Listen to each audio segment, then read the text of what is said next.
What's going on, guys? Welcome back. So today we're gonna do a breakdown on an interview that I did.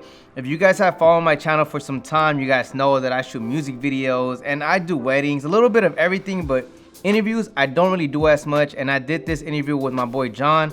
So today we're really gonna break that down and really just, talk about my experience, what I learned, and really give you guys tips and advice from someone that's really starting out in these type of videos in the corporate world, to kind of get you guys ready for it, because there's a lot of things that we did wrong. So hopefully with this video today, it can help you guys on really not making the same mistakes that we did. So let's just watch the video real quick. We'll come back and we'll just break it down. I started the skate shop because I grew up in this neighborhood. I grew up in Lincoln Heights, and I know how it is to grow up in this neighborhood. And my mission at IDS is to just be a resource to the local community. And I wanted to help kids, give them opportunities within skateboarding and let them know that there are opportunities for them.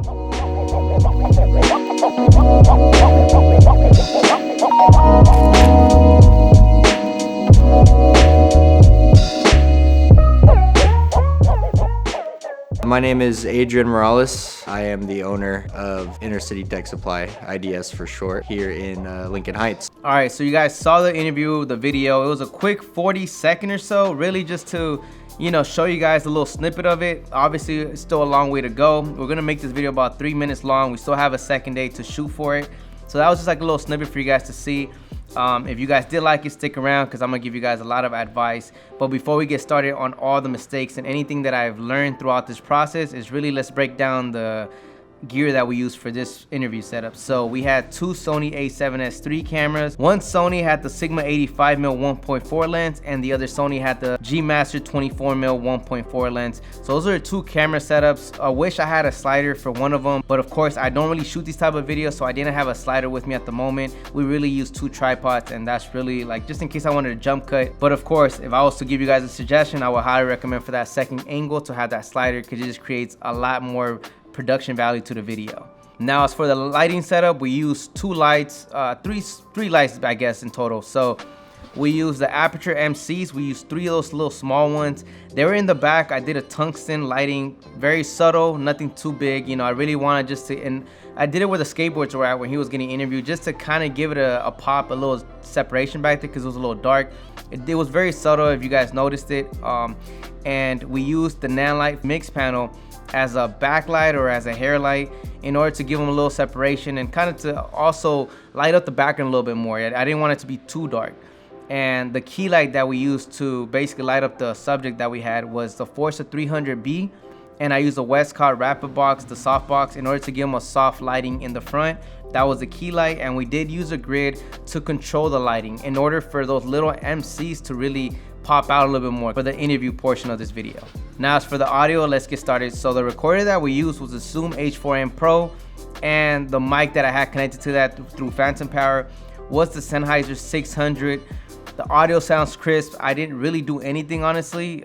You guys heard it. It was really, I'm not the greatest when it comes to audio, to kind of like tweaking and make it sound really good, but I mean, based on my ears, the natural ears, I guess, you really can't tell too much difference unless you're like a true audio engineer. So as you guys can tell, that mic sounds really good for the price. I think they only cost like $300 or $400 for the Sennheiser 600. So in case you guys like that audio, the sound of it, just keep in mind, I really didn't do anything when it comes to the audio setup. So it could obviously be a lot better, but this is just for you guys to know what gear we use for audio. And we also used the Tascam DR10, and that was the one that's literally the lav mic that was on him. I didn't use it. That I always have on anyone that I'm gonna interview, just because you just never know if something goes wrong with the main audio, which was the Sennheiser with the H4n recorder. Then I'll use a backup. You just never know. It's always good to have these backups when you're shooting these interviews. So now that we got that out the way, we got the gear out the way, let's talk about the experiences that I learned from shooting this interview. Again, I shoot a lot of these for other companies, but as far as me doing my own and me and John kind of stepping in on this and doing it alone, it wasn't easy. Like, I'm gonna tell you guys my my experiences, and I'm gonna bring him on board and then have him kind of just break down what he learned as well on this. So the number one thing that I learned from shooting an interview is you gotta have questions down right, or you gotta be a good listener. If you're not a good listener, as myself, I will highly recommend to bring somebody that's good at listening, Because one tip that I can tell you guys is when someone's speaking to you and, you know, the producer's sitting down, for example, this was John. If someone's talking to you and you're kind of interviewing them, you want to kind of get more answers on them. So whatever they probably told you, you got to be able to listen to that and give them questions that adds more to what he just spoke about. You know, the more questions you can give him, the more answers he'll give you, and the more information you'll have for the video edit. So that is one major tip that I'll tell you guys, because, you know, luckily, you know, I had my phone and I was able to just kind of go down some questions that I found online, and I was able to kind of provide and step in when John ran out of ideas as well. So that's the number one thing. If you guys are new in these interviews, that's the hardest thing. Sometimes, you know, it's up to us and you don't want those silent, quiet moments. So when that conversation dies, you want to be able to give them an extra one to just kind of like keep it going and get the most information, because interviews shouldn't be as long. I mean, they could take long, but you kind of want to make it, you know, you want to look like you've been doing this for a long time. So definitely make sure you guys understand this. If not, get someone that's really good at listening. That is one major tip that I learned from doing this interview. Now, the next advice that I can tell you guys, I also learned that where we were at, the audio, so we had obviously the boom mic right over him, right? So the one thing I love about the Sennheiser 600 is it's directional. So no matter what goes on around, it's not gonna pick up those nasty sounds that sometimes, you know, let's say an ambulance passed by. I mean, with an ambulance, you're gonna hear it, but he had the AC, I think, running. And you know, he was in an area where it was very echoey. We didn't use any sound blankets or anything. So be prepared when it comes to these type of interviews that you're not gonna have the best location or everything great when it comes down to it. And sometimes if the budget is not there, you really can't take sound blankets. You really can't take all these type of gear in order to make the audio sound as best as possible. So you got to compensate with gear that will help you in this type of circumstance. So the Sennheiser 600 is directional, so it sounded really good. Again, to my ears, it sounded good. So kind of be prepared for that. You know, we're not gonna be put in situations where we're gonna have the best overall location with, you know, sound blankets. For example, my studio, I have a bunch of acoustic panels all on the walls to kind of help with the audio levels, or I have carpet. In this interview, we didn't have carpet or anything. So again, just kind of be prepared for that and try to get the mic as close as you can to the subject that you're filming in order to the best sound possible. So those are my 2 tips, and for now, let me go ahead and jump John on this, and hopefully he can give you guys 2 other tips that he learned on this particular interview. John, get your ass over here, bro. I'll just put him on the blast, but you know, it's only right to have the person that kind of helped me produce on this. So Hello. Okay, cool. All right, so wait, what's that door? I hate that. Woo, this is hard. John's over here. See, now you know how I fucking feel when this camera it feels different, bro. Hey, my name is John here, Mario's editor. So I went into this interview thinking it was gonna be easy. You know, I was into skateboarding. I used to skate. I know what kind of questions I should ask. Big mistake. I came in there with like only 2 questions in my head, really, and then I ended up getting quiet.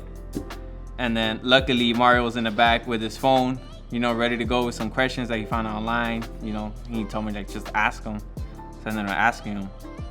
But anyways, big tip here is be prepared, do your research, do your homework. No matter what you think, always be over prepared. To always have more questions. The more questions you have, the better it will be for your interview.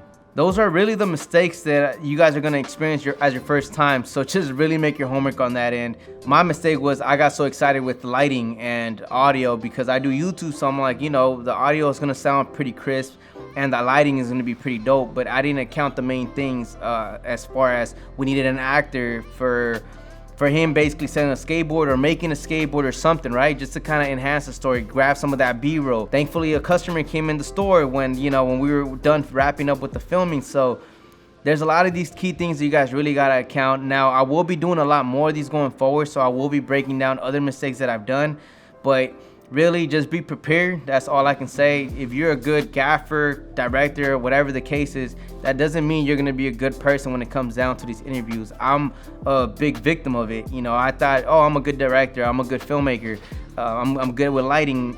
That doesn't mean anything, because at the end of the day, you gotta be good at listening and being able to tell the questions in order to get a better story and a better video out of that. So that's really all, really, I guess, the advice that I can tell you guys, or we can tell you guys. This is what I experienced the first time. I've been doing this for a long time, so yeah, I was able to get the visual and everything, but as far as the question and everything, it was like I was stuttering and it was very hard. So really with this video, I want you guys to take away is no matter how good you think you are, this whole interview corporate world is a whole different ballgame. It's not music videos where there's a music and you just play back and film.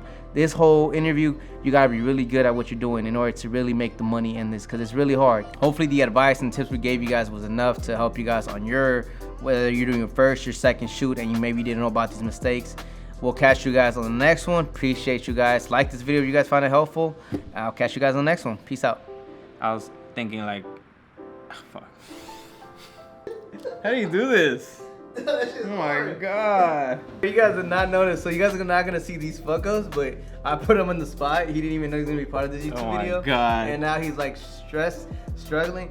I'm telling you guys, YouTube is not easy. Once that camera rolls, you lose track of what you want to talk about.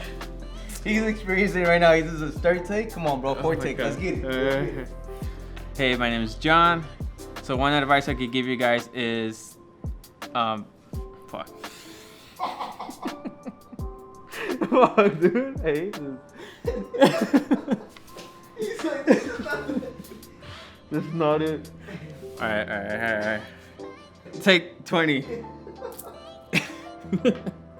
I started the skate shop because I grew up in this neighborhood. I grew up in Lincoln Heights, and I know how it is to grow up in this neighborhood. And my mission at IDS is to just be a resource to the local community. And I wanted to help kids, give them opportunities within skateboarding and let them know that there are opportunities for them.